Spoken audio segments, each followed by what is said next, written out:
امتحان بن جاتا تھا۔ من یشفع شفاعۃ حسنۃ یکن لہ نصیب منہا، انسانی معاشرے کے اندر سفارش کرنا کسی کے لیے یہ بھی ایک اس کا لازمی سا حصہ ہوتا ہے۔ کوئی شخص ہے، اس کی کوئی احتیاج ہے، آپ جانتے ہیں کہ نیک آدمی ہے، صحیح آدمی ہے، بہروپیہ نہیں ہے، دوسرے شخص کو جانتے ہیں کہ وہ اس کی مدد کر سکتا ہے، آپ جا کر اس کے لیے کہیں کہ اس کی مدد کی جائے، میں اس کو جانتا ہوں، یہ کوئی پروفیشنل بیگر نہیں ہے۔ یا اسی طرح کا معاملہ،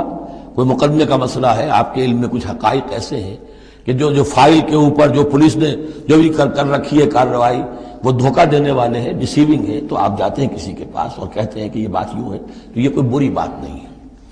اچھائی کے لیے، نیکی کے لیے، بھلائی کے لیے، خیر کے لیے، عدل کے لیے، انصاف کے لیے اگر سفارش کی جائے تو اس میں کوئی حرج نہیں، بلکہ اس سے اللہ تعالیٰ ثواب عطا فرمائے گا۔ من یشفع شفاعۃ حسنۃ، جو کوئی سفارش کرتا ہے اچھی، یکن لہ نصیب منہا، اسے اس میں سے بھی حصہ ملے گا، اس کی نیکی، اس کے اجر و ثواب میں سے اسے حصہ ملے گا۔ ومن یشفع شفاعۃ سیئۃ یکن لہ کفل منہا، اور کسی نے بری سفارش کی، غلط سفارش کی، جھوٹی کی، حقائق کو توڑا مروڑا، تو پھر اس کے جرم کے اندر جو جس کے لیے وہ سب کچھ کر رہا ہے وہ بھی شریک ہو گیا، اس کا برابر کا حصہ دار ہو گیا۔ واللہ وکان اللہ علی کل شیء مقیتا، اور یقیناً اللہ تعالیٰ ہر شے پر قوت رکھنے والا ہے۔ ایک اور بات، معاشرے کے اندر گریٹنگز کا معاملہ ہوتا ہے، جب ملیں تو آپس میں کس طریقے سے کوئی سلام کریں، یا کیا گڈ مارننگ کہیں، کیا کہیں، صباح الخیر اور مساء الخیر کہیں، کیا کہیں، اس کا بھی اصول اللہ تعالیٰ نے بتایا کہ اس کا قاعدہ کیا ہے۔ وَإِذَا حُيِّيتُم بِتَحِيَّةٍ فَحَيُّوا بِأَحْسَنَ مِنْهَا أَوْ رُدُّوهَا، جب تمہیں کوئی دعا دی جائے، اصل میں عربوں کے ہاں چونکہ یہ رواج تھا حیاک اللہ، حیاک اللہ، حیاک اللہ، اللہ جو ہمارے ہاں سرائے کے علاقے میں حیاتی ہوئے، تمہاری عمر بڑھے، اللہ تعالیٰ عمر زیادہ کرے، تو یہ وہ انداز ان کا تھا کہ حیاک اللہ، تو اسی سے جو بھی گریٹنگز ہیں ان کے لیے لفظ تحیہ بن گیا ہے۔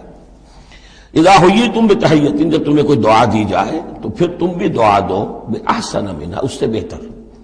السلام علیکم کے جواب میں السلام علیکم ورحمۃ اللہ اضافہ کر کے دیجئے، لوٹائیے۔ اور ردوہا، کم سے کم اتنی تو کرو کہ برابر جو ہے وہ بات اس کو لوٹا دو۔ ان اللہ کان علی کل شیء حسیبا، یقیناً اللہ تعالیٰ ہر چیز کا حساب کرنے والا ہے۔ یہ چھوٹی چھوٹی چیزیں بھی جو ہیں ان کی بھی اہمیت ہے، آداب ہیں، انسانی زندگی کے اندر اور معاشرتی زندگی میں حسن پیدا ہوتا ہے، اس سے آپس کی محبت پیدا ہوتی ہے۔ اللہ لا الہ الا ہو، اللہ وہ ہے کہ جس کے سوا کوئی معبود نہیں۔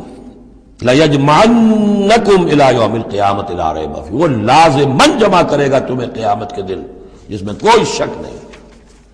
وَمَنْ أَصْدَقُ مِنَ اللَّهِ حَدِيثًا، اور اللہ سے بڑھ کر اپنی بات میں سچا کون ہوگا۔ اب یہ منافقین سے پھر اگلی بات شروع ہو رہی ہے، اور یہ ہے تیسری بات، ہجرت۔ وہ لوگ کہ جو قدرت رکھنے کے باوجود، مقدرت رکھنے کے باوجود ہجرت نہیں کر رہے تھے۔ یعنی ایک تو وہ ہے جو بیمار ہیں، بوڑھے ہیں، راستہ نہیں چل سکتے، راستہ انہیں آتا نہیں ہے، عورتیں ہیں، ان کا معاملہ تو پہلے آ چکا، ان کے لیے تو تمہیں قتال کرنا چاہیے تاکہ انہیں چھڑاؤ وہاں سے۔ ایک وہ ہے جو کہ اپنے ان کافر قبیلوں کے اندر، اپنی ان بستیوں کے اندر آرام سے رہ رہے ہیں، اور وہ ہجرت نہیں کر رہے، جبکہ ہجرت اب فرض کر دی گئی تھی۔ اور ہجرت فرض کیوں کر دی گئی تھی یہ بھی سمجھ لیجئے، اس لیے کہ جب حضور کی دعوت اور تحریک جو ہے وہ اس مرحلے میں آ گئی کہ اب قتال چاہیے، تو اب ظاہر بات ہے کہ جو اوفینسو لینا ہے باطل کے خلاف، جو اقدام کرنا ہے، تو جتنی بھی اویلیبل طاقت ہے اسے ایک مرکز پہ آنا ضروری ہے۔ اگر منتشر پڑے رہی طاقت ساری تو پھر یہ ہے کہ وہ آپ کی کامیابی کا امکان کم ہے۔ اب تو جتنی بھی آپ کو مین پاور اللہ نے فراہم کی ہے اب تک، اس سب کو بلاؤ ایک مرکز پہ ہو تاکہ پوری قوت کے ساتھ ایک جگہ سے فیصلہ کو اقدام کیا جا سکے، یہ اس کی حکمت ہے۔ تو جو ہجرت ہوئی تھی پہلے مکی دور میں، جو حبشہ کی تھی، وہ آپشنل تھی، وہ تو صرف اجازت تھی ہجرت کی، اس کا حکم نہیں تھا۔ ہجرت مدینہ کا حکم تھا۔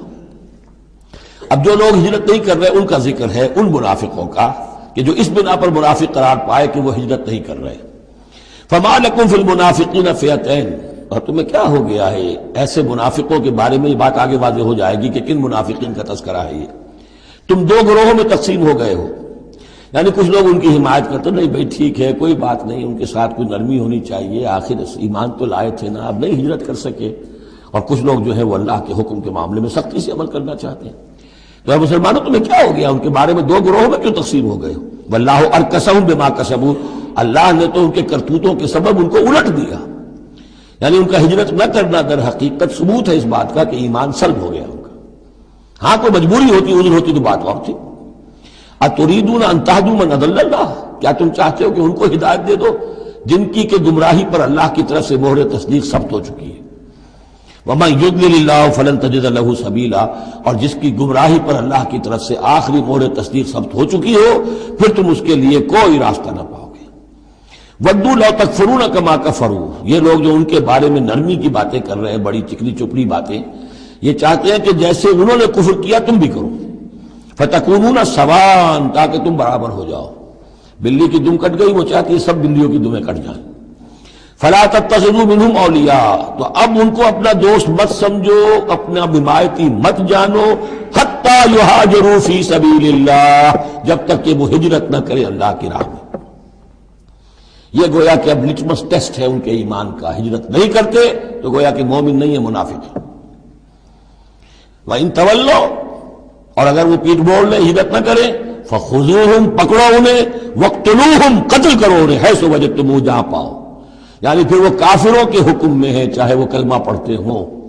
لیکن اگر ہجرت نہیں کر رہے ہیں، جو ہجرت فرض کر دی گئی ہے ان پر، اگر وہ نہیں کر رہے ہیں تو گویا کہ وہ کافروں کے حق میں ہے، اسی کے حکم میں ہے، انہیں پکڑو، قتل کرو جہاں پاؤ۔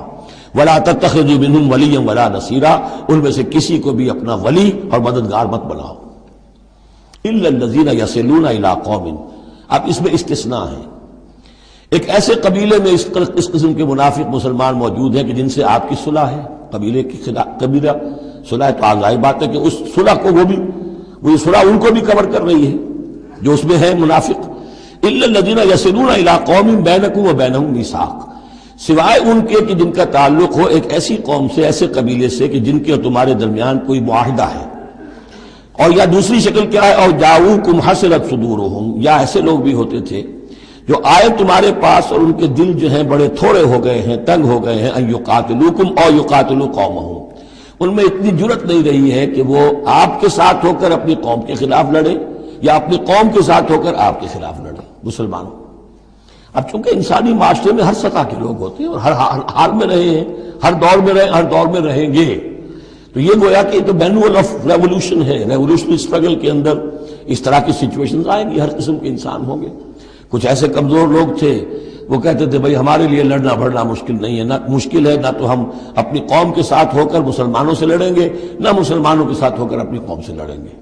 ان کے بارے میں بھی کہا کہ ان کو بھی دفع کرو، ان کو بھی قتل نہ کرو، ان کو بھی چھوڑ دو، ان کی بھی جاں بخشی کرو۔ تو دو استثناء آ رہے ہیں، ایک تو استثناء کن سے ہے کہ جن کے ساتھ، جن کے قبیلے کے ساتھ تمہارا معاہدہ ہے، اس کے منافقین کے اوپر وہ حکم نہیں آئے گا خذوہم وقتلوہم حیث ثقفتموہم، کہ انہیں پکڑو اور قتل کرو جہاں پاؤ۔ دوسرے وہ ہیں کہ جو یہ کہہ دیں کہ حضور ہمیں بس یہ قبول کر لیجئے، ہم نہ آپ کے ساتھ ہو کر اپنے قوم سے لڑ سکتے ہیں، یہ ہمت ہمارے اندر نہیں ہے، نہ یہ ہے کہ ہم وعدہ کرتے ہیں کہ آپ کے خلاف اپنی قوم کی کبھی مدد کریں گے۔ تو فرمایا وَلَوْ شَاءَ اللَّهُ، اگر اللہ چاہتا لَسَلَّطَكُمْ عَلَيْكُمْ فَلَقَاتَلُوكُمْ، یہ بھی تو ہو سکتا تھا کہ اللہ انہیں تمہارے خلاف مسلط کر دیتا اور وہ تمہارے خلاف قتال کرتے۔ فَإِنِ اعْتَزَلُوكُمْ فَلَمْ يُقَاتِلُوكُمْ، اب اگر انہوں نے تمہیں چھوڑ دیا اور تم سے جنگ نہیں کر رہے ہیں، وَأَلْقَوْا إِلَيْكُمُ السَّلَامَ، اور تمہاری طرف وہ صلح پیش کر رہے ہیں، فَمَا جَعَلَ اللَّهُ لَكُمْ عَلَيْهِمْ سَبِيلًا، تو ایسے لوگوں کے خلاف اقدام کرنے کی اللہ نے تمہیں اجازت نہیں دی ہے۔ تو سمجھتے جائیے اس بات کو کہ جو منافق ہیں ان میں سے عام قاعدہ یہ ہے کہ اب جو بھی اقدام ان کے خلاف ہوگا انہیں پکڑو اور قتل کرو، وہ کافروں کے حکم میں ہے اگر وہ ہجرت نہیں کر رہے۔ اللہ یہ نمبر ایک کہ ان کے قبیلے سے تمہارا معاہدہ ہے تو وہ کور کر جائے گا ان کو۔ دوسرا یہ کہ وہ آ کر اگر یہ کہہ دے کہ ہم نیوٹرل ہو جاتے ہیں بالکل، تب بھی انہیں چھوڑ دو۔ تیسرا ایک اور کیا، ستجدون آخرین، تم پاؤ گے ایک اور قسم کے لوگوں کو، یریدون ان یامنوکم و یامنوا قومہم، وہ بھی کہتے تو یہ چاہتے ہیں کہ تم سے بھی امن میں رہے، اپنی قوم سے بھی امن میں رہے، اس میں نہیں آنا چاہتے جھگڑے میں۔ کلما ردوا الی الفتنۃ ارکسوا فیہا، لیکن جب کہیں کوئی آزمائش کا وقت آتا ہے تو وہ اس کے اندر اونجھے ہو جاتے ہیں۔ جب دیکھتے ہیں کہ ہماری قوم کا پلڑا بھاری ہے تو مسلمانوں کے ساتھ جو ہے وہ جنگ کرنے کے لیے بھی تیار ہو جاتے ہیں کہ اب تو فتح ہماری ہونے والی ہے تو مال غنیمت میں سے ہمیں حصہ مل جائے گا۔ فَإِن لَمْ يَعْتَزِلُوكُمْ، تو ایسے لوگ اگر تم سے علیحدہ نہیں رہتے، باز نہیں رہتے تمہارے خلاف لڑنے سے، وَيُلْقُوا إِلَيْكُمُ السَّلَامَ، اور اگر تمہارے سامنے صلح پیش نہیں کرتے، وَيَكُفُّوا أَيْدِيَهُمْ، اور اپنے ہاتھ نہیں روکتے، فَخُذُوهُمْ، تو پکڑو انہیں،